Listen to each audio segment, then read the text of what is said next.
So sometimes during extended fasting, people have difficulty sleeping, particularly during prolonged fasting. If you're having this problem during short-term daily fasting, then the same solution might help, but it's just not really typical to have that problem under those circumstances.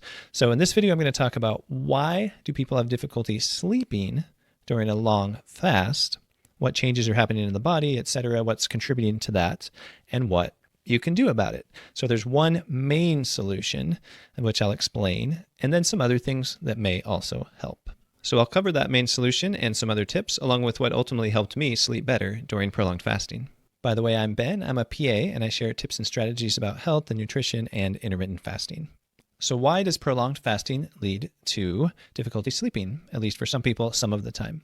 Well, the main reason is this. The main reason is when you start fasting, your insulin level comes down, you're peeing out more salt. So there's some changes that happen in your kidneys and you're peeing out more salt, and your body's not used to this level of releasing sodium in the urine. And as a result, in order to maintain your normal blood pressure, it kind of has to turn on some rescue systems that'll help maintain your blood pressure, retain salt and maintain blood pressure. And that includes stress hormones, cortisol and adrenaline, also known as epinephrine. So those help maintain your blood pressure. And by the way, they also help maintain your blood sugar because, of course, your blood sugar will kind of gradually trend down while you're fasting. And so your body turns on various things, counter-regulatory hormones that help maintain the blood sugar. So it's the blood pressure and the blood sugar that your body's working on, and it's turning on these different hormones to kind of do that. Now, by the way, just quick side note, having a high cortisol level while you're fasting is not necessarily a bad thing. Cortisol in general is called a stress hormone, and it does go up when you're stressed, psychologically stressed. But fasting actually causes you to have a different type of cortisol receptor in your brain. And so cortisol affects you differently when you're fasting. And fasting also increases the GABA tone in your brain, so it can help you be more relaxed. So there's kind of these competing forces. And that's why people kind of feel both energetic and relaxed, both like hyper and relaxed at the same time when they're fasting. But anyway, you've got these rescue systems going on related to your blood pressure and your blood sugar, and that can make you more energetic at stuff at night and maybe have a hard time sleeping.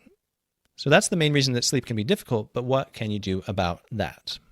So based on the way that I've explained the problem, perhaps you figured out at least part of the solution. So there are two main solutions, one big one and one that's kind of a smaller one, but both can help.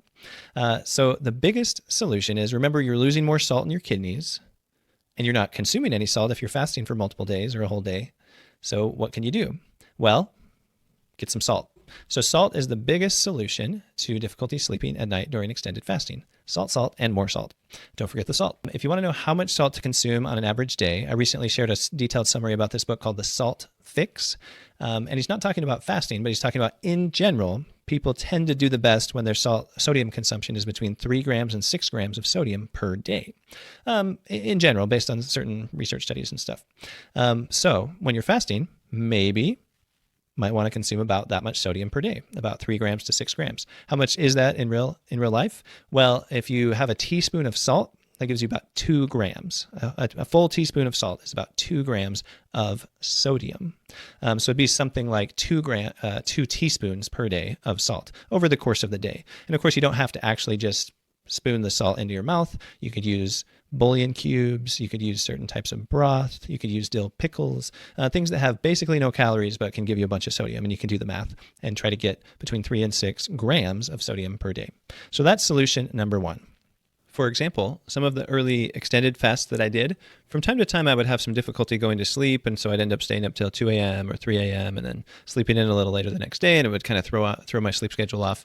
But then later on, when I realized the importance of salt, I made a point of getting a lot of salt, and so I was actually consuming something like 5 grams or even more, like 7 or 8 or up to like 10 grams in a day. Because if your kidneys are healthy, you can usually go higher, and it's not a big deal. Your kidneys will take care of it. But anyway, once I started really cranking up my salt intake, I found it easier to sleep through the night. So things just kind of smoothed out. I also felt a lot more energetic, a lot better overall. So it has other benefits. But in terms of the sleep, it can help prevent the need for your stress hormones to go up as much and just make it easier to sleep through the night.